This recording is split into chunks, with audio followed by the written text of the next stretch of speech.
गुरुर्देवो महेश्वर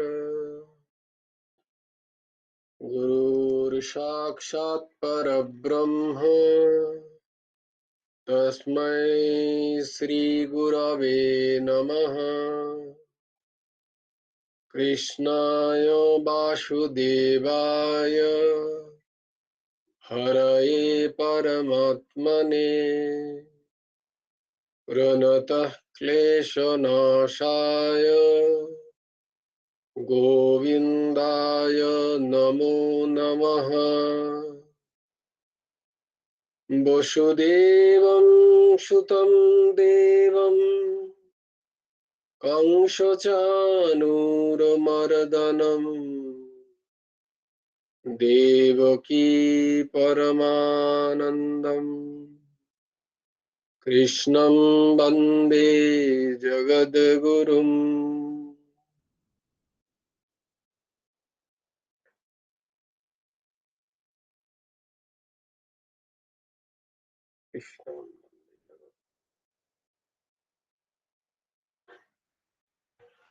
আজকে আমাদের ভাগবত তো নাকি পিয়ালি? আজকে হচ্ছে শ্রীমদ ভাগবত, কিন্তু আজকে কি শ্রীমদ ভাগবতের দুটো শ্লোকের জিজ্ঞেস করবো কাউকে কার মুখস্থ হয়েছে। ডেলি রুটিনটা দরকার, তাই না? কে বলবে? প্রণব প্রণব বলবে? প্রণব কালকে তোর সাথে গলা মেলালো। আচ্ছা ঠিক আছে, আজকে প্রণব বলুক শুধু। হ্যাঁ বলো, প্রণব বল। ধৃতরাষ্ট্রোবাচ ধর্মক্ষেত্রে কুরুক্ষেত্রে সমবেতাযুজুৎসব মামকা পাণ্ডবশ্চৈব কিং কুর্বত সঞ্জয়। সঞ্জয় উবাচ যত্র যোগেশ্বর কৃষ্ণ যত্র পার্থ ধনুর্ধর তত্র কিং কুর্বত ধ্রুবা তত্র শ্রীর্বিজয় তত্র শ্রীর্বিজয় ভূতির্ধ্রুবা ভূতির্ধ্রুবা নীতির্মতির মম। বাহ, ভেরি গুড ভেরি গুড। সবাই কিন্তু আমাদের করতে হবে। তাহলে আজকে আমরা শুনবো, আজকে আমরা করবো শ্রীমদ ভাগবত। তব কথামৃতম তপ্ত জীবনম কবিভিরীরিতম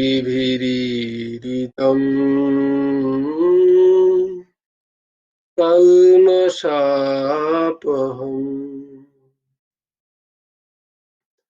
শ্রবণমঙ্গলম শ্রীমদাততম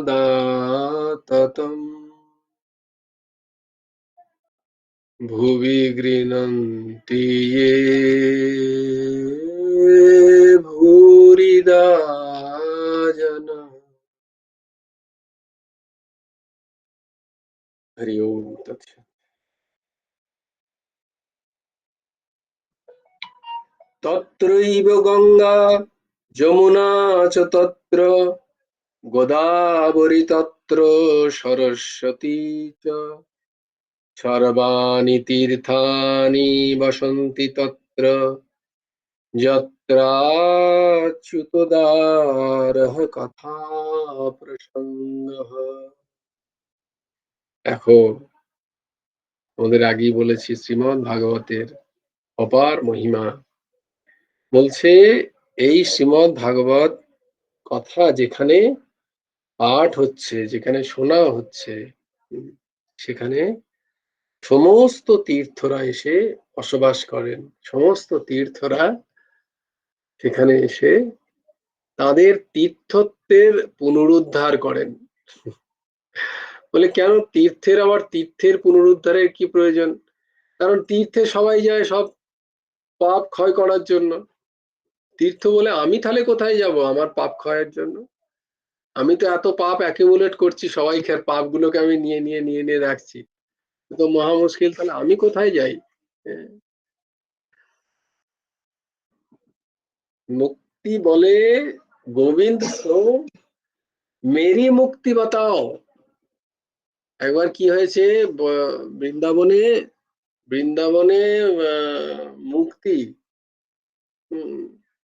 বাবু মুক্তি মোক্ষ একটা হাত পা নিয়ে প্রকট হয়েছে আর কি। সে গোবিন্দকে ধরেছে, গোবিন্দ মানে শ্রীকৃষ্ণকে ধরেছে বৃন্দাবনে। বৃন্দাবনে যেই শ্রীকৃষ্ণকে বলেছে তুমি কি হলো মুক্তি, কি ব্যাপার তুমি এখানে কেন, তুমি তো যারা মোক্ষ চাইছে সাধন করছে, যারা নাম করছে জপ করছে তুমি তাদের কাছে যাও, তুমি আমাকে ধরেছো কেন, আমাকে ছাড়ো। বলছে না না ছাড়বো না আজকে তোমায়। মুক্তি বলছে, মুক্তি মানে liberation. Yes, you are listening correct. তোমরা সবাই খুব সুন্দর করে শোনো। লিবারেশন ধরেছে ভগবানকে, যে আমি তো সবাইকে লিবার্টি দিচ্ছি, অ্যান্ড আমার স্ট্যাচু আছে ওখানে, স্ট্যাচু অফ লিবার্টি।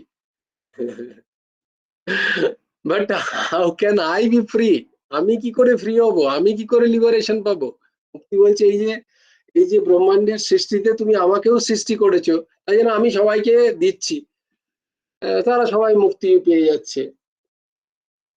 তো আমি কি করে মুক্তি পাবো সেটার তো একটা বলো কিছু, আমাকে তাহলে এরকমই থেকে যেতে হবে।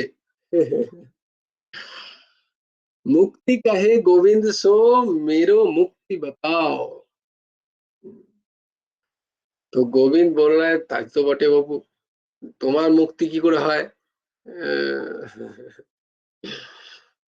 তো ঠিক আছে তুমি একটা কাজ করো,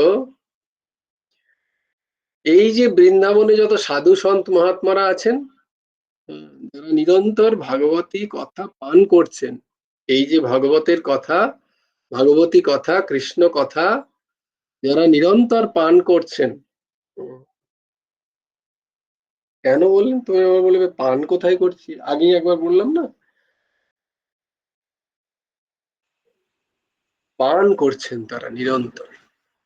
পান কিভাবে করছেন, মুখ দিয়ে নয়, কান দিয়ে পান করছেন। কারণ এই ভাগবতী কথা হচ্ছে গলিতম ফলম। উম, এই ফল হচ্ছে গলিত ফল, আবার সেটা আবার সুখের মুখ দিয়ে এসছে। মানে তোমাদের আগে বলেছিলাম না যে কোনো ফল যেটা টিয়া পাখি কেটে দেয়, সুখ কেটে দেয়, সেটা কিন্তু জানবে সবচেয়ে মিষ্টি।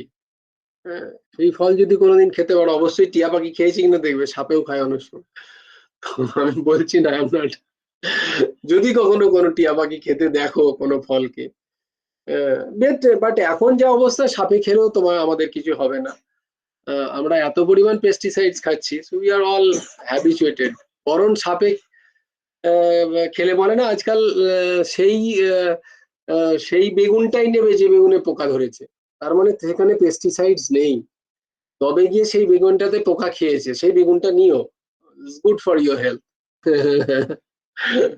সো যুগ প্রবাহে কিরকম আমাদের দৃষ্টিভঙ্গি পাল্টে যায়। তো যাকে, তো সুখ যে ফলটি খায় জানবে সেটা গাছ পাকা, মানে সেটা সব থেকে মিষ্টি। তাই এই যে ভাগবতী কথা, এটা সুখমুখ নিঃসৃত, সুখদেবের মুখ নিঃসৃত, তাই জন্য এটার এত স্বাদ। আর এটা গলিতম ফলম, মানে ফলটা এতই পেকে গেছে যে ভেতরটা তার একবার গলিত, মানে পাল্প হয়ে গেছে, সেটা খাওয়াই যাবে। তোমরা কখনো জানো কি গান্ধীজি কিভাবে আম খেতেন, মহাত্মা গান্ধী, আহ, মহাত্মা গান্ধী কিভাবে আম খেতেন তোমরা জানো? তোমরা জানো না।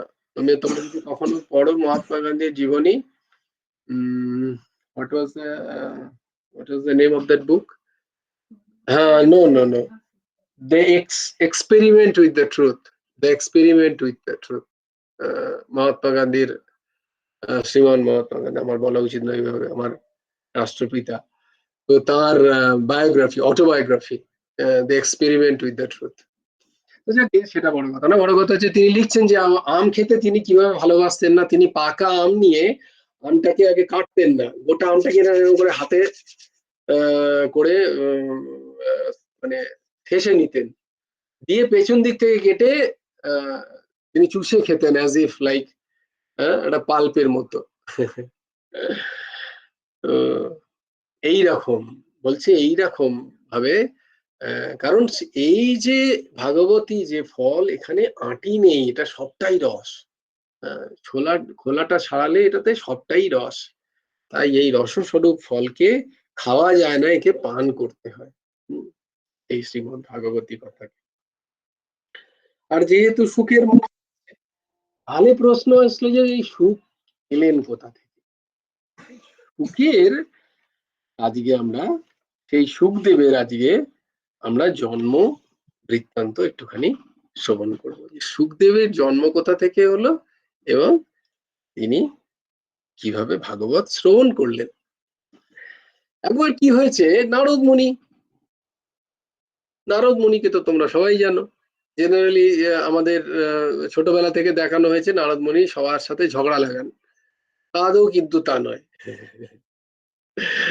নারদ মুনির কথাটা এত সুন্দরী, দেখো মহর্ষি বলা হয় না, উনি সমস্ত ঋষিদেরই মহান, তাই জন্য ওনাকে মহর্ষি নাম দেয়া হয়।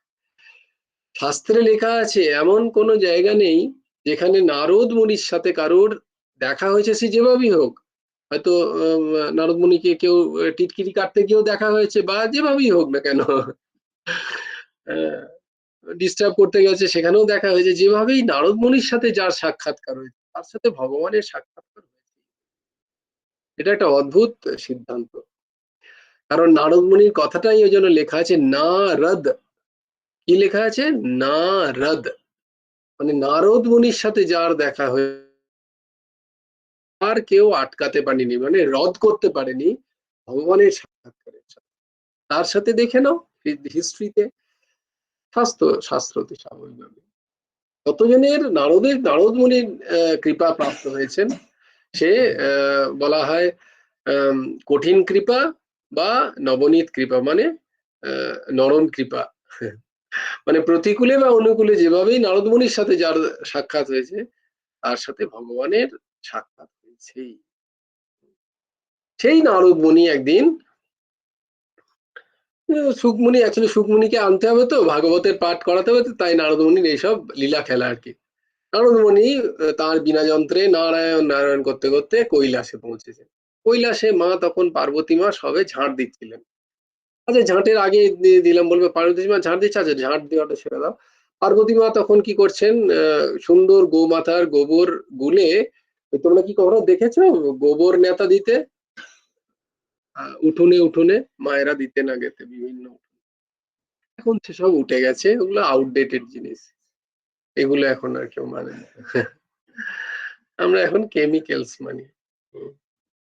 এনিওয়ে, তো পার্বতী মা সেরকম গোবর গুলে সকালবেলা উঠে তিনি ওই দুয়ারে দুয়ারে গোবর নেতা দিচ্ছেন। তখন নারায়ণ নারায়ণ করতে করতে নারদ মুনি তখন এলেন, আর পার্বতী মায়ের কি আনন্দ, আসুন আসুন মহর্ষি, আহা আপনি এসছেন, সাধু মহাত্মার দর্শন কি অদ্ভুত অপূর্ব। আমরা হচ্ছে সংসারী মানুষ, আমাদের আর সাধু মহাত্মাদের দর্শন কথা হয়, আপনি যে দয়া করে এই কৈলাসে এসছেন এই ঠান্ডার মধ্যে, তাতেই আমার অনেক উপকার, আমি গৃহী। দেখো অন্নপূর্ণা মায়ের কত দিন ভাব। তো বললেন আসুন আসুন আসুন, বসুন বসুন বসুন। বললো মা আমার কি আর বসার সময় আছে, একটু নাম শোনাতে এলাম তোমাকে, তো নাম শুনিয়েই চলে যাবো। বলে তা শোনাও তা শোনাও, তা শোনান বলে খুব আনন্দ, মায়েরও আনন্দ ছেলেরও আনন্দ।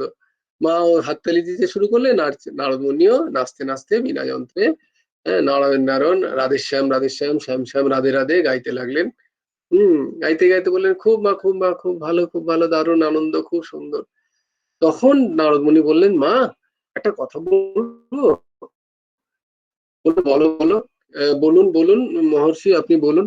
বলে আপনি কি কখনো ভাগবত শুনেছেন, শ্রীমৎ ভাগবত পুরাণ?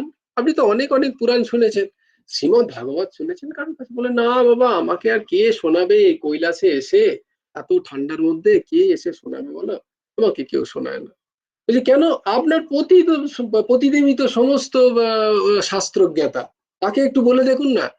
বলে না না, ওই পাগল মানুষটাই কেউ বলে শাস্ত্র শোনাতে, ও কখন কোন শ্মশানে আছে কোথায় আছে, শ্মশানে মশানে থাকে আর তাই ভস্য গায়ে মাখে। ও বলছে যে ওকে আর কি করে আমি বলি ওই পাগল মানুষটাকে, ওকে বলে লাভ নেই। না না, উনি সব থেকে ভালো বক্তা, আর উনি সব থেকে ভালো শাস্ত্র জ্ঞাতা, এবং শুধু শাস্ত্র কথা নয়, উনি হচ্ছেন কি বৈষ্ণবানাম অগ্রগণ্য। তো উনি ভগবানের কথা ঠিক ঠিক বলতে পারবেন, ঠিক ঠিক শোনাতে পারবেন। বলে বাবা আমি তো বলতে পারবো না, আপনি যদি দয়া করে আমার হয়ে একটু বলে দেন যে কালকে থেকে একটু ভাগবতী কথা শোনাবে, তাহলে হয়তো বাবা উনি শুনেও নিতে পারেন। বলে ঠিক আছে, আমি নয় বাবাকে বলবো। বাবাকে বলতে গেছেন, বাবাকে জয় শম্ভু জয় শম্ভু নারায়ণ নারায়ণ করতে করতে, ওরে নারদ উনি আপনি আসুন আসুন, কি ব্যাপার? বলে বাবা এটা কিন্তু ঠিক নয়, আপনি এত সুন্দর ভাগবতের বাচক, এত সুন্দর ভাগবত আপনি জানেন, বলতে পারেন, অথচ আপনি মাকেই শোনাননি এখনো পর্যন্ত ভাগবত। ওই কি বললে,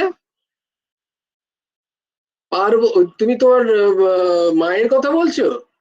ওদের কি কোনো ভাগবত কথা শোনার ইচ্ছা আছে? ওদেরকে ভাগবত শুনিয়ে কোনো লাভ নেই, ভাগবত হচ্ছে পরম সংগীতা, এটা কি চারটিখানি জিনিস? আর ওদের সংসারের কাজ করে সময় নেই, পরচর্চা, তারপরে পরচর্চা আছে, পরনিন্দা আছে, তারপরে কেতো আছে, গণা আছে, লঘু আছে, সরু আছে, মানে সরস্বতী, লক্ষ্মী, কার্তিক আর গণেশ, কেতো গণা বলছে আর কি। বলি এতগুলোকে সামলাতে হয়, তাদের আবার নিজেদের নিজেদের বাহন আছে, তাদেরকে খেতে দিতে, এত সব করে তো সন্ধ্যাবেলা পাক্কা ঘুমোবে। তখন তো সিরিয়াল ছিল না। বলে সন্ধ্যাবেলা হলেই ঘুমোবে, খেতে দাও গো খেতে দাও গো বললেও দেয় না। ওইদিকে কেতো কাঁদছে, ওদিকে গনা বলছে আমার খিদে পেয়েছে, লক্ষ্মী লকু ওদিকে বলছে মা দুটো খেতে দাও, আর পারছি না, কিন্তু সে পার্বতী মা না ঘুমোচ্ছে সন্ধ্যাবেলা। বলে ওদেরকে আবার কেউ শাস্ত্র শোনায়? না না, এরম বলবেন না, পার্বতী মায়ের সম্বন্ধে এরম কেউ বলতে আছে? উনি সমস্ত জগতের অন্নদাতা, ওনাকে কত খেয়াল রাখতে হয় সারাদিন। তো বললে উনি কিন্তু খুব খুব অনুনয় বিনয় করেই বলছিলেন যে উনি ভাগবত কথা শুনবেন। তাই নাকি? ইনি কথা শুনতে কথা শোনাতে ভালোবাসেন না, যিনি কথা শুনতে ভালোবাসেন তিনি কথা শোনাতেও ভালোবাসেন। তাই মহারাজ আমাদের শিবজি মহারাজের, মহাদেবের নারায়ণী কথা, কৃষ্ণ কথা শুনতে তো অতি ভালো লাগে, কারণ সমস্ত জায়গায় যেখানে যেখানে ভাগবতী কথা হয় সেখানে শ্রোতা হিসাবে আগে শিবজি পৌঁছন, সর্বাগ্রে। আগে শিবজি শ্রোতা, সবচেয়ে বড় শ্রোতা হচ্ছে শিবজি। শ্রবণ করে, নিরন্তর শ্রবণ করে, আর যিনি নিরন্তর এই শ্রবণ করতে ভালোবাসেন তিনি শ্রবণ করাতেও ভালোবাসেন। তো ওনার বলে বাহ, মাতা পার্বতী যদি শুনতে চাই তো নিশ্চয়ই, কেন শোনাবো না? বলে হ্যাঁ, উনি সিরিয়াসলি বলেছেন যে কথা শুনবেন, সব কাজের শেষে উনি চেষ্টা করবেন খুব বেশি করে একটু জল খেয়ে উনি কথা শুনবেন, কথা শুনবেন বলছে। তোমরা ঠিক আছে, তাই তাই হবে। দিয়ে সুন্দর একটি গুহায়, কৈলাসের পাহাড়ের একটি গুহায় সুন্দর জায়গা করে শিবজি সেখানে মাতা পার্বতীকে ভাগবতী কথা শ্রবণ করাবে, অমৃত কথা। ভাগবতী কথা অমৃত, তোমাদের সেদিন শোনালেন যে দেবতারা অমৃত নিয়ে এসেছিল, যে আমাদের এই অমৃত পরীক্ষিতকে খাইয়ে দিন আর ভাগবতী কথা আমাদের দিয়ে দিন। তাহলে চিন্তা করো ভাগবতী কথা অমৃত থেকেও কত মূল্যবান, সেটা শিবজি তো আরো ভালো করে জানেন। তাই বলছি যে এই কথা যেন কেউ অনধিকার কেউ না শুনে ফেলে, তাই জন্য তিনি কি করলেন, চারিদিকে যত কাক কাক পক্ষীরা আছে সবাইকে তাড়িয়ে দিলেন। হ্যাঁ, তাড়িয়ে দিলেন মানে সংকল্প এমন করলেন যে তারা উড়ে চলে গেল আর কি। তো সেখানে শুধু মা অন্নপূর্ণা আর বাবা মহাদেব, বাবা মহাদেব বলবেন আর মা অন্নপূর্ণা শুনবেন, আর কেউ কোথাও নেই। এইরকম স্থিতি কৈলাসের একটি জায়গায় হলো। তো কি হয়েছে, ভাগবতী কথা তো 7 দিনের। হ্যাঁ, তো একটি পাখি, সুখ পাখি, সেখানে একটি ডিম পেড়ে যখনই ওই হুংকার ছেড়েছেন বাবা, পাখিটা তো ডিম ছেড়ে চলে গেছে। সেই ডিমটা একটু একটু করে জাস্ট ফুটবে আর কি, ফুটবে তখনই এবার পাখিটা চলে গেছে। এই করতে গিয়ে শিবজি কথা শুরু করেছেন, ডিমটিও ফুটেছে। তো সেখান থেকে একটি সুখ পাখি বেরিয়েছে, সেটার খেয়াল কিন্তু শিবজি জানে না, সে তো জানে না, সে তো অজ্ঞ। তাই সে শিবজি কি করেছে তা জানে না, সে ওখানেই বসে আছে, চিউই করছে খাবে বলে, খেতে আর পাচ্ছে না। তখন দেখছে কেউ একজন গুরু গম্ভীর স্বরে কিছু বলছেন, একটু উঁকি মেরে দেখছেন, আচ্ছা এটা কিরম জটা জুটধরি বলকলধারী একজন কিছু বলছেন, আর একজন মা সুন্দর ঘুমটা পরে সুন্দর গলায় গামছা দিয়ে এরকম করে সুন্দর করে একদম এরকম ভাবে শুনছে। বলে ব্যাপারটা হচ্ছেটা কি? হ্যাঁ, ঠিক আছে দেখি, মজাটা দেখি, পরে খাওয়া যাবে। এরকম সেই সুখ উনি সুখ বললো আর কি, মানে যে জাস্ট ডিম থেকে বেরিয়েছে। তখন মহাদেব ভাগবতী কথা শুরু করলেন। তো ভাগবতী কথা শুরু করেন আর জিজ্ঞেস করেন যে পার্বতী মা, তুমি শুনছো? হ্যাঁ গো, তুমি হ্যাঁ গো, ওই যে এই যে এই জো এই জো বিডেন আর থাকবে না আর কি। বলছিল যে জো বিডেন আসার আগে 5 বছর আগে নাকি হোয়াইট হাউসের চারিদিক থেকে বাঙালিদের যত ওখান থেকে বাড়িয়ে বার করে দেওয়া হচ্ছিল, কারণ সবাই বাঙালি মায়েরা সবাই বলে না এই জো যতবার বলছে জো বিডেন নাকি এসে জানলায় দাঁড়াচ্ছে, এই আমাকে ডাকছে বুঝি, হ্যাঁ চোখ। তো তো এরকমই বলছে কি গো শুনছো? তো হুম হুম, বলে হ্যাঁ এরকম হুঁটা দিতে থাকো একটুখানি, তাহলে বুঝবো যে তুমি শুনছো। তো এরকম পার্বতী মা হলে হ্যাঁ আমি অবশ্যই শুনছি, আমি কি ঘুমোই? আপনি ভাগবতী কথা পাঠ করছেন আর আমি ঘুমিয়ে পড়বো, তাই হয়? আমি কথা দিয়েছি নারদ মুনিকে, মহর্ষিকে, দেবর্ষিকে কথা দিয়েছি। শিবজি বলেন শুনছো? হুম। শুনছো? হুম। এই করতে করতে 1 সপ্তাহ চলে গেল, প্রায় শেষ রজনী, তখন বলছেন সমস্ত ভাগবতী কথা হয়ে গেল। হওয়ার পরে এইবার শিবজি ভাগবতী কথা চতুশ্লোকী ভাগবতী দিয়ে আদি আদি সমস্ত শ্লোক দিয়ে সমাপ্ত করে তিনি পার্বতী মাকে বলছেন, দেখো ভাগবতী কথা শ্রবণ করলে কি অপূর্ব অমৃত কথা আমার ভগবানের, আমার প্রিয়াস্পদের। তো কোনো আওয়াজ নেই, চুপ। সে পার্বতী মাতা ঘুমটা ঢেকে, তো বলে কি গো শুনছো?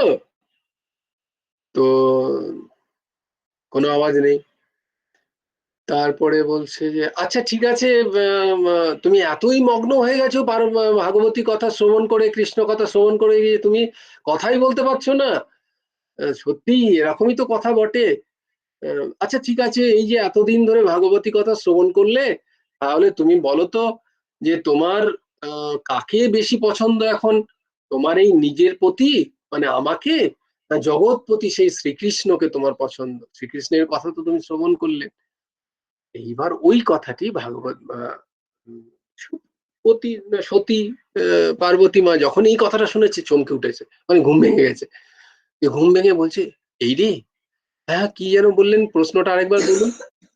বলছে না, কাকে বেশি পছন্দ তোমার এখন, তোমার নিজের প্রতি আমি, না জগৎপতি শ্রীকৃষ্ণ? তো এবার পার্বতী মা তো ফেঁসে গেছে, পুরো কথা যেটুকুও শুনেছে তাতে তো কৃষ্ণ কথা শুনে তো কৃষ্ণকেই বেশি পছন্দ, কৃষ্ণকেই ভালো লেগেছে, যে টেরি টাংবালির কথা যেই শুনবে তার তাতে ফিদা হয়ে যায়।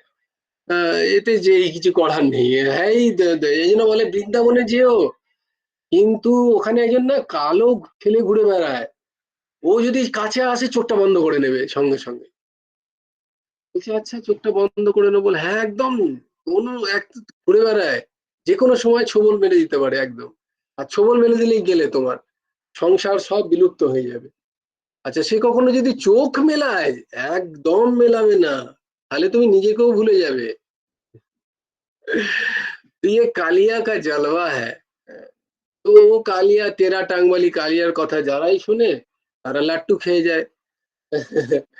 তো পার্বতী মায়েরও তাই দশা, পরম প্রেমিকা হয়ে গেছেন তিনি। আহ, গোপে গোপীর গোপী হয়ে গেছেন তিনি।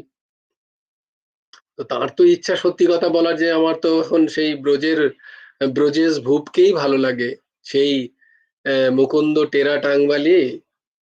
আহ, হরি বল। কিন্তু বলতে পারছে না সতী সাবিত্রী, কি করে বলেন?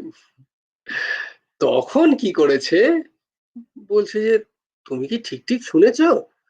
হ্যাঁ মহারাজ আমি সব শুনেছি। বলছে ঘুমোওনি তো? না ঘুমোইনি।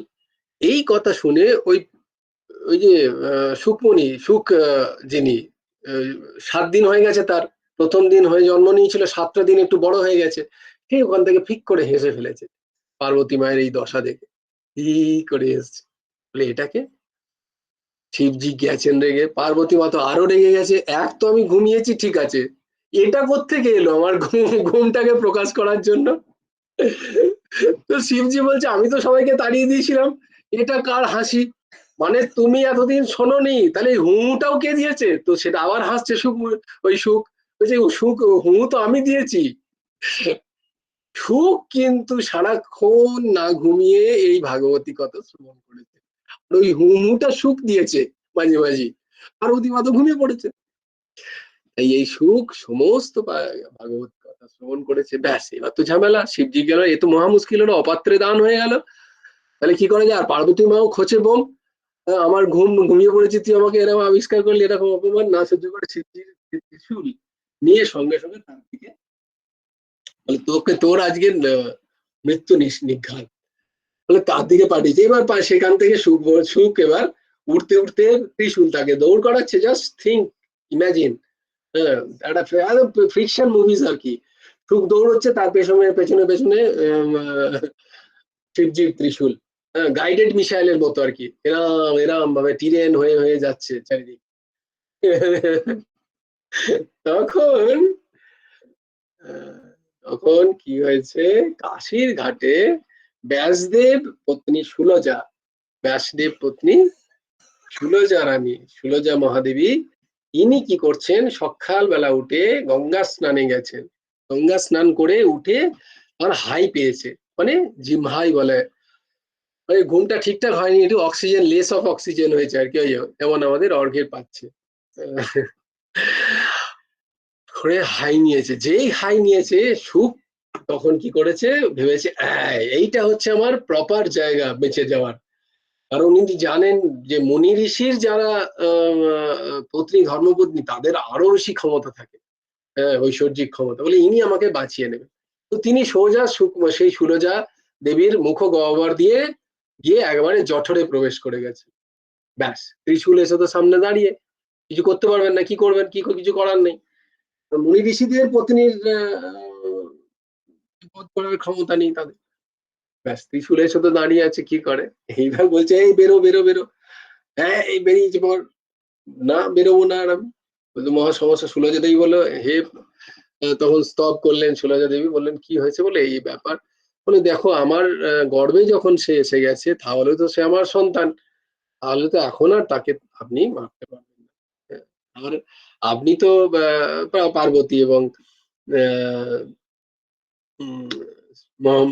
মহাদেবকে বলছেন যে আপনারা করুণার অবতার, আপনারা কি কোনো কোনো জীবকে মারতে পারেন, এ ভগবানেরই কোনো লীলা হবে, তাই সে আমার জঠরে এসছে, তাই আমার জঠরে যখন এসছে তাই আপনারা তাকে ক্ষমা করে দিন, হ্যাঁ, তিনি কোনো যোগ জনকল্যাণের জন্যই হয়তো তার আবির্ভাব। এই শুনে শিবজি সেখান থেকে ত্রিশূল নিয়ে চলে গেলেন। এইবার সুখদেব মুনি সুলজার সুলজা মহারানীর গর্ভে আছেন, বলে ওরে বেরো রে, 5 মাস যায়, 6 মাস যায়, 7 মাস, 8 মাস, যায় 9 মাস যায়, এবার এবার তুমি এসো, এবার তুমি বেরো, বলছে না আমি বেরোচ্ছি না। বলে কেন, বলে কারণ ভাগবতী কথা শুনে আমার এই জ্ঞান হয়েছে যে এই সংসার হচ্ছে মায়াময়, এই সংসারে আমি আর রাখতে চাই না, যতদিন এই সংসারে মায়া আছে, কারণ আমি তোমার পেট থেকে বেরোবো আর মায়া আমাকে জাপটে ধরবে, হ্যালো হ্যালো হ্যালো হ্যালো, কুটু কুটু, মুটু মুটু, এই দেখো এটা তোমার মা, মা বলো মা বলো মা বলো, এই দেখো তোমার বাবা, বাবা বলো বাবা বলো বাবা বলো, এই দেখো জেঠু, মায়া, এই দেখো তুমি বাঙালি, তুমি বাংলা কথা বলো, মায়া, এই দেখো তুমি মারাঠি, এই দেখো তুমি ব্রিটেনের ইংলিশ, এই দেখো তুমি রাশিয়ান, মায়া, বলে এই মায়াতে আমি ফাঁসতে রাজি নই। তো এবার কি করেন ব্যাসদেব, বহু চারিদিকে অনুনয় বিনয় করছেন, কোন রকমেই সে আসবে না বাইরে, এইরকম ভাবে অনেক বুঝিয়ে সুঝিয়ে কি করেন তখন নারায়ণের দ্বারস্থ হলেন। নারায়ণ বললেন, ঠিক আছে শুভকে বলো যে ও যখন ভূমিষ্ঠ হবে তখন ওই খানিকক্ষণের জন্য আমি মায়াকে গুটিয়ে নেব এই জগৎ সংসার। কারণ মায়া হচ্ছে ভগবানের অধীন, তাই বলেন এই মায়াকে আমি গুটিয়ে নেব। এই কথা শুনে সুমুনি রাজি হলেন ভূমিষ্ঠ হতে। তখন মা কি বলে যখন নারায়ণ সেই মায়াকে জগৎ থেকে গুটিয়ে নিলেন, তখন সুকমুনি সুলজা দেবীর গর্ভ থেকে বাহির হলেন। জানো কত বছর ছিল তখন সুখদেব মুনির? 12 বর্ষ। 12 বর্ষ মানে 12 বছর তিনি মাতৃজঠরে ছিলেন। বলবে যে এরকম কিরকম, এরকম আবার হয় নাকি? এ তো সব গল্প কথা। বারবার মনে রাখবে, কি কথা শুনছো তোমরা? শ্রীমদ্ ভাগবত। সংশয়াত্মা বিনশ্যতি, শুনেছ না? আমার মত সংশয় করবে না কিন্তু এক ফোঁটাও। যা যা শুনছো জানবে সব সত্যি, কারণ এগুলো বেদান্ত, এগুলোর মধ্যে অনেক তত্ত্বজ্ঞান লুকিয়ে আছে। এগুলো শুধুই কথা নয়, এগুলো শুধুই কথা নয়, শুধু গল্প কথা নয়, এর মধ্যে অনেক তত্ত্বজ্ঞান লুকিয়ে আছে। হ্যাঁ, তাই জন্য বললাম না যে শ্রীমদ্ ভাগবত হচ্ছে একটাও কাহানি নয়, একটাও গল্প নয়, এগুলো পরমহংসদের জন্য। এইটাই যদি এখন কোনো পরমহংসকে বলি, যার যিনি জ্ঞানী, তিনি সঙ্গে সঙ্গে ধরে নেবেন ভেতরে যে ইন্ট্রিকেসিটা। আচ্ছা, এই ব্যাপার। গল্পের ছলে এইভাবে বেদান্তকে বোঝানো হচ্ছে। যাক, আমি এখন কিন্তু বেদান্ত, তোমরা এখন গল্পের মজা নাও, আমি এখন বেদান্ত বোঝাবো না তোমাদের। কারণ তত্ত্ব বুঝলে তোমরা গল্পের মজা নিতে পারবে না, কারণ এই গল্পের মজা নিলেও কল্যাণের মধ্যে কোনো সন্দেহ নেই। হ্যাঁ, তো সেই সুখদেব মুনি 12 বর্ষ অতিক্রম করে জন্মগ্রহণ করলেন। করেই কি করলেন? মায়া তো নেই তার মধ্যে, মায়া নেই মানে সে কাউকে চেনে না, তার মধ্যে পিতৃভাব নেই, তার মধ্যে মাতৃভাব নেই, তার মধ্যে কোনো সংসারের ভাবই নেই। সে কি করেছে? তার যে নারীচ্ছেদন সে নিজেই করেছে। নিজে করে নারীটার তার নিজের কাছ থেকে ছেদন করেনি, মায়ের কাছ থেকে ছেদন করে অত বড় নারী নিজের পেটের মধ্যে জড়িয়ে নিয়ে ওইভাবেই দিগ্বসন হয়ে, মানে কোনো বস্ত্র তার গায়ে নেই, ওইভাবেই সে জঙ্গলের দিকে, সোজা জঙ্গল, অন্য আর কোথাও নেই। বলে এই সংসারে নেই আমি, যতক্ষণ মায়া তিরোহিত হয়েছে আমি যেন জঙ্গলে পৌঁছে যাই তার আগে। তো সুখদেব মুনি এইভাবে যাচ্ছেন জঙ্গলে, আর তার পেছনে পেছনে ব্যাসদেব, বৃদ্ধ, অতি বৃদ্ধ ব্যাসদেব, তার পিতা, এত বড় বড় দাড়ি, সাদা হয়ে গেছে দাড়ি। তিনিও দৌড়চ্ছেন, হা পুত্র বলে, হে পুত্র, হে পুত্র ফিরে এসো, কোথায় যাচ্ছ? কোথাও তাকাচ্ছেই না সুখদেব। সুখদেবের বোধই নেই যে কে ডাকছে, কেন ডাকছে, কোনো বোধ নেই, যাচ্ছে। তো এইরকম যখন যমুনার তীর দিয়ে যাচ্ছিলেন, তখন যমুনায় একটি ঘাটে কিছু গোপী, যারা ব্রজবাসিনী, তারা বিবস্ত্র হয়ে, তখন তো কোনো সেই সুযোগ ছিল না, তারা তখন বিবস্ত্র হয়ে সেখানে স্নান করছিলেন। তো দূর থেকে ব্যাসদেব দেখছেন সুকমণি তার 12 বর্ষীয় পুত্র যাচ্ছে দিগ্বসন, মানে কোনো বস্ত্রহীন অবস্থায়। তারা যখন যাচ্ছে, এই সমস্ত ব্রজবাসিনীরা ওইরকম ভাবে বস্ত্রহীন হয়ে যমুনায় স্নান করছেন, তাদের কোনো তাদের কোনো বোধই নেই যে একটা ছেলে বা 12 বছরের ছেলে যাচ্ছে, আর দেহে কোনো বস্ত্র নেই, তাদের কোনো বিকার নেই সেই ব্রজবাসিনীদের। সেইখানে যখন ব্যাসদেব যাচ্ছেন অত বৃদ্ধ, হা পুত্র করতে, তখন ওই ব্রজবাসিনীরা তাদের চারিদিকে ডাঙ্গা থেকে কাপড় নিয়ে নিজেদেরকে, নিজেদের অবৃত্ত দেহকে ঢাকার চেষ্টা করছে। তো ব্যাসদেব বললেন, এ তো অদ্ভুত, তোমরা, আমার 12 বর্ষীয় পুত্র, তার দেহে কোথাও কাপড় নেই, খুব মন দিয়ে শুনবে তোমরা এক একটা কথা, তার দেহে এক ফোঁটা কাপড় নেই, সে যখন তোমাদের সামনে দিয়ে যাচ্ছিল তখন তোমাদের এক ফোঁটাও লজ্জা লাগলো না? তোমরা বিবস্ত্র হয়ে স্নান করছিলে, আমি দূর থেকে দেখছি। আর আমি এসছি, আমি এত বৃদ্ধ, আমার এত বড় বড় দাড়ি, আমি নিজে মুনি ঋষির মতো, আমার এত জটা বল্ক, আর তোমরা আমাকে দেখে তোমরা তোমাদের লজ্জা ঢাকছো, লজ্জা আবরণ করছো। একই রকম। এর মানে বোঝাও। তখন বললেন যে, হে মহর্ষি বেদব্যাস, বেদব্যাস, আপনার মধ্যে এখনো স্ত্রী এবং পুরুষের ভেদ আছে। আপনার চোখে আমরা স্ত্রী, আপনি পুরুষ, বা এই গাছপালা, নদী নদ, পর্বত, হ্যাঁ, এইসবের ভেদ আছে আপনার, কিন্তু আপনার পুত্রের চোখে সেই ভেদটুকুও নেই। তাহলে সুখদেব মুনি কে, বুঝতে পারছো? সেই হচ্ছেন সুখদেব মুনি, যার মধ্যে কোনো বিকারই জন্ম নেয়নি, যার মধ্যে কোনো ভেদ নেই। জন্ম থেকেই যিনি সমদৃষ্টিতে সবকিছুকে দেখছেন। তার কাছে একটা ধূলিকণাও যা, তার কাছে একটা সোনাও তাই, তার কাছে একটা নারী শরীরও যেমন, তার কাছে একটি পুরুষ শরীরও ঠিক তেমনি। শরীরের বা আকারের কোনো ভেদ নেই। পরম জ্ঞানী সুখদেব, যে জ্ঞানের কথা আমরা পড়ছি। তো ব্যাসদেব তো অনেক ডাকলেন, বেটা আজা, বেটা আজা। আয় নি বেটা, ক্যা করে। क्योंकि ছেলের মধ্যে কোনো ভেদভাব নেই, সংসার নেই তার মধ্যে, তার চিত্তে সংসারই নেই, তো কার কাছে যাবে? ব্রহ্মর কাছে গিয়ে কি করবে? ব্রহ্ম আবার কার ব্রহ্মের কাছে যাবে? এই দশা আর কি। তখন যখন ব্যাসদেব খুব কান্নাকাটি করতেন, আমি পুত্র শোক, আহ, যদি এর মধ্যে অনেক অনেক ব্যাখ্যা আছে, এই ব্যাসদেব আবার পুত্র শোক করেন নাকি, তিনি নিজেই ভগবানের অবতার। তো তখন কি করলেন, ব্যাসদেবের কাছে দৈব আহ, কি বলে, বাণী এলো যে, হে ব্যাসদেব, তোমারই লিখিত ভাগবতের দুটো শ্লোক শ্রবণ করাও তোমার পুত্রকে। সেই শ্রবণ করলে তোমার পুত্রের মধ্যে দ্বৈত প্রেমের ভাব জাগবে, সে তখন তোমার কাছে আসবে। বলে কোন দুটো শ্লোক? তো বলো প্রথম শ্লোকটা শোনো তাহলে। বরহাপীরম নটবর বপু করনয় कर्णिकारम्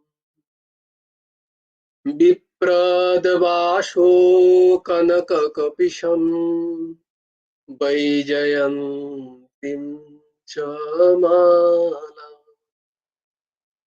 রন্ধ্রান বেণু অধর সুধয়া পুরয়ন গোপ বৃন্দে বৃন্দারণ্যম সপদরমণম প্রাবিশদ গীত কীর্তি।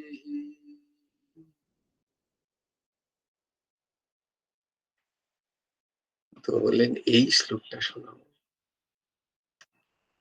তো এরকম শ্লোক যখন ব্যাসদেব মুনির যারা শিষ্য তারা শোনাচ্ছে জঙ্গলে জঙ্গলে গিয়ে, সুখদেব মুনি পরম জ্ঞানী, তিনি একটি গাছের নিচে বসে আছেন, আর এই শ্লোক যখন তার কানে এলো, তিনি বললেন এই শ্লোক, এই কি অপূর্ব, এইরকমও হতে পারে নাকি সংসারে?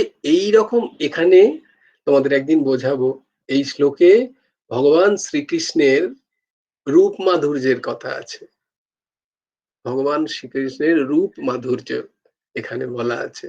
বরাহা পীরম নটবর বপু, এত সুন্দর কোন পুরুষ সংসারে হতে পারে?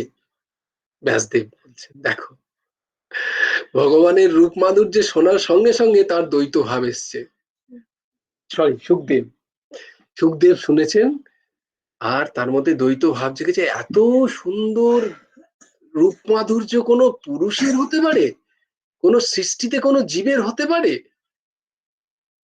তো তাদেরকে জিজ্ঞেস করছেন, ওই ওই শোনো শোনো শোনো, তোমরা এই শ্লোক কোথায় পেলে? বলে আমরা আমাদের যে গুরুদেব তিনি আমাদের বলেছেন এই শ্লোক। বলে এরকম কেউ আছে নাকি, এরকম কাউকে দর্শন তোমার গুরুদেব করেছেন? বলে নিশ্চয়ই করেছেন, নালে এত সুন্দর শ্লোক কি করে তিনি লিখবেন, চিন্তা করে এই শ্লোক তো লেখা যায় না যদি না দর্শন হয়। বলে ঠিক বলেছো, ঠিক বলেছো, আমি যদি যাই তাহলে আমারও কি দর্শন হবে? বলে নিশ্চয়ই হবে, গুরুদেবের সেই ক্ষমতা আছে, উনি আপনাকেও দর্শন করিয়ে দেবেন এই রূপ মাধুর্যপূর্ণ পুরুষের। বলে চলো তাহলে আমিও যাই। তো তিনি দুপা আগে বেরিয়েছেন, সঙ্গে সঙ্গে ভাবলেন যে এই এত অপূর্ব রূপ, আমি যাব, আমি দর্শন করব, আমার তো তার সাথে কথা বলতেও ইচ্ছা হবে, তার সাথে দেখা করতেও ইচ্ছা হবে, তার সাথে দুটি কথা বলবো আমি। কথা বলতে গিয়ে যদি দেখি আমার স্বভাবের সাথে তার স্বভাব মিলছে না। যেমন ধরো আহ কোনো স্ত্রী আমাদেরই সংসারে, কোনো পুরুষকে আমাদের খুব ভালো লাগলো, অত্যন্ত সুন্দর দেখতে, হ্যাঁ, সেই তার রূপ মাধুর্যে আকৃষ্ট হয়ে আমি তার কাছে গেলাম, অথচ তার স্বভাব আমার স্বভাবের সাথে মিল নেই, তাহলে কি খুব বেশি দিন ভালো লাগবে তার সেই রূপ মাধুর্যকে? ভালো লাগবে না। তেমনি ভাবে কোনো পুরুষের কোনো স্ত্রীকে হয়তো ভালো লাগতো তার অপূর্ব সুন্দরীতে দেখতে, হ্যাঁ, তার রূপ মাধুর্য দেখে সে হয়তো তার কাছে গেল, সখ্যত্ব করলো, তারপরে তার মিশতে গিয়ে দেখলো যে তার সাথে স্বভাব তার একেবারেই মেলে না, ওর স্বভাব আলাদা, এর স্বভাব আলাদা, তাহলে কি তার ভালো লাগবে বেশি দিন তার সাথে থাকতে? সে যতই সুন্দরী দেখতে হোক বা সুন্দর দেখতে হোক, থাকবে না, না। তখন সুখদেব মুনি বললেন, সুখদেব মুনি মনে মনে মনে ভাবলেন যে তাই তো, এটা তো ভাবিনি, ওনার অপূর্ব সুন্দর সেই পুরুষ, কিন্তু তার স্বভাব যদি আমার স্বভাবের সাথে না মেলে, তাহলে তো আমার এই জ্ঞান মার্গও চলে যাবে, আর আবার আমি দ্বৈত মার্গে গিয়ে আবার ওখানেও ফেসে যাব।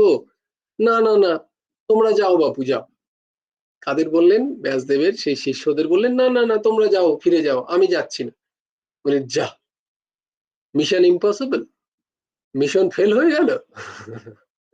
তো ব্যাসদেবকে গিয়ে বললেন যে প্রভু কি হলো, কি হলো, পুত্র, আমার পুত্র এলো কি এলো না ওই শ্লোক শুনে? বললো হ্যাঁ এসেছিল, অর্ধেক পথে এসে কি যেন মনে হলো, আবার উদাস হয়ে ফিরে চলে গেল জঙ্গল।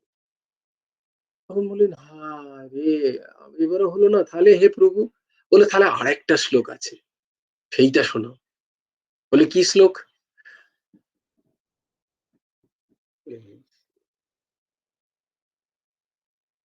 অহবো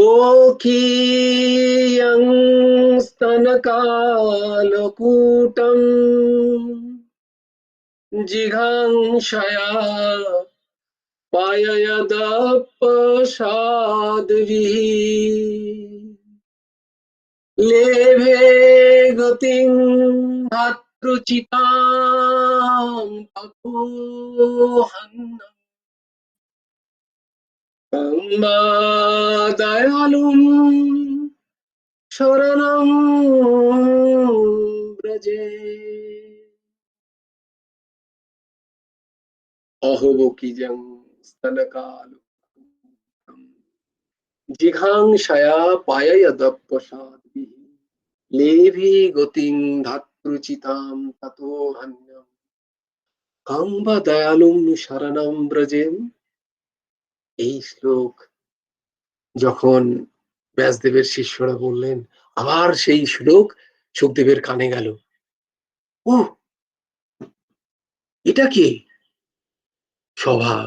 অহবকি জং স্তনকাল কুটং, মানে বকি হচ্ছে পুতনা, বকের, বক বক বক যে রাক্ষস তার বোনের নাম হচ্ছে পুতনা। তো বকি, পুতনাকে আরেক নাম বকি বলা হয়। এই বকি স্তনকালকুটম, স্তনে কালকুট বিষ লাগিয়ে যাকে মারতে গেলাম, তত হন্যম জিঘাংসায়া, জিঘাংসায়া মানে মারার ইচ্ছাতে, জিঘাংসায়া পায়য়দপ্পসাদ্ভিহি, নিজের স্তনে কালকুট বিষ লাগিয়ে যে যাকে মারতে গেলেন, তিনি কি করলেন? সেই বিষ পান করলেন, করে পুতনাকে কি দিলেন? মাতৃগতি, তত হন্যম, কি গতি? মাতৃগতি, যশোদার যে গতি দিয়েছেন তিনি পুতনাকেও সেই একই গতি প্রদান করছেন।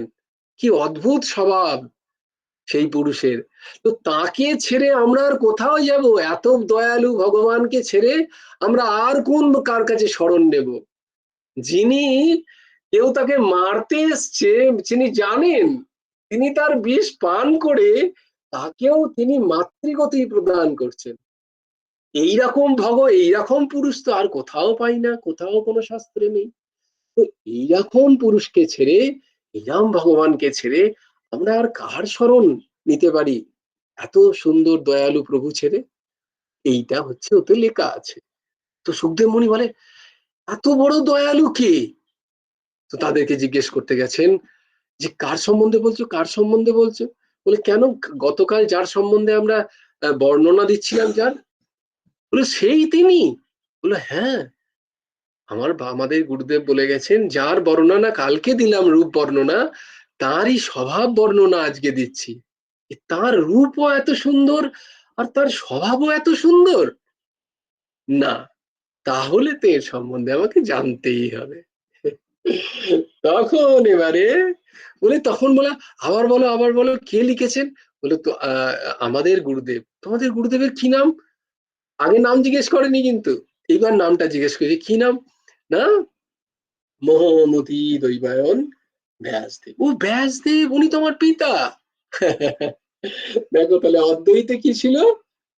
অদ্বৈতে সম্বন্ধ বোধ ছিল না, দ্বৈতে কি হলো? সম্বন্ধ বোধ হলো। কিন্তু কোন দ্বৈতে হলো? না, জ্ঞানের চরম পরাকাষ্ঠায় দ্বৈত যেখানে এসে সেখানে যে সম্বন্ধ জ্ঞান হয়, সেই জ্ঞান কিন্তু, সেই সম্বন্ধ জ্ঞান কিন্তু প্রেম স্বরূপা, এটা বন্ধনের নয়।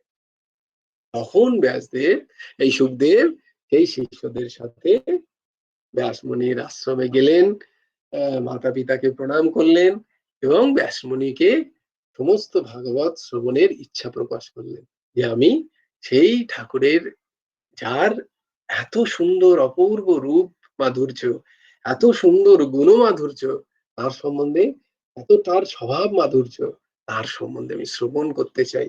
হে পিতা, আপনি শ্রবণ করুন। ব্যাসদেব বলছেন, বেটা ওই তো মেরে কো চাইয়ে থা।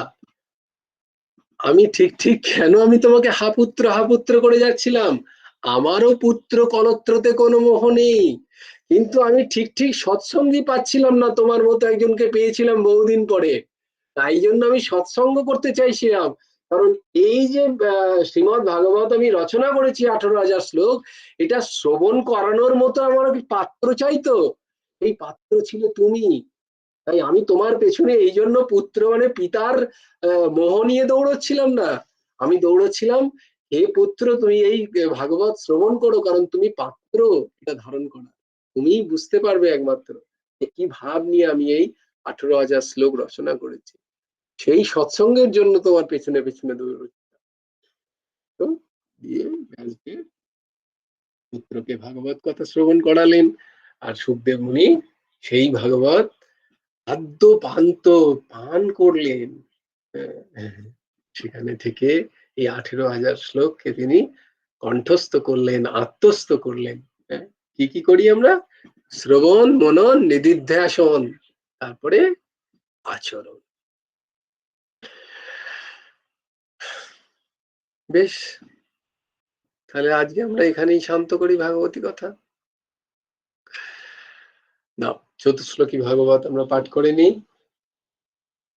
অহমেবাসমেবাগ্রে নান্যদ ইয়দ সদ সদ পরম পশ্চাদহম यदेतच्च यो वशिष्येतो सोऽस्म्यहम् ऋतीर्थं यत् प्रतीयेत न प्रतीयेत चात्मनि तत् विद्यादात्मनो मायां यथा भासो यथा तमः यथा महन्ति भूतानि भूतेषु चावचिस्वनु प्रविष्टान्यप्रविष्टानि तथा तेषु न तेष्वहम् एतावदेव जिज्ञास्यम् तत्त्वजिज्ञासुनात्मनः अन्वय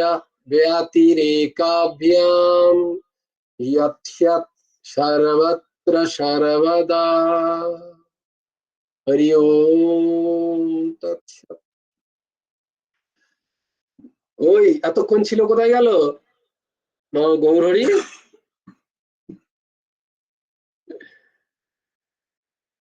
অদ্ভুত অদ্ভুত নাই ভাগবত কথা। হ্যাঁ বলো। সত্যি শ্রবণ মঙ্গলম না। হাত জোর করো, বলো সবাই হাত দিয়ে করো। আজকে ফুল ফর্মে আছে। হ্যাঁ এই যে কানে হাত দিচ্ছে রে, অদ্ভুত।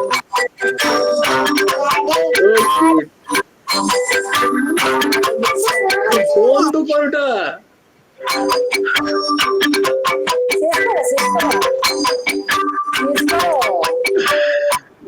জয় রাধেশ্যাম। শ্যাম রাধে শ্যাম, শ্যাম শ্যাম রাধে রাধে, রাধে কৃষ্ণ রাধে কৃষ্ণ, রাধে রাধে। বলো জয় গুরু রাধেশ্যাম, জয় জয় পরমহংস ঠাকুর শ্রী শ্রী হেমন্ত দেব জিউর জয়। জয় গুরু রাধেশ্যাম, আপন আপন গুরু ভগবানের জয়।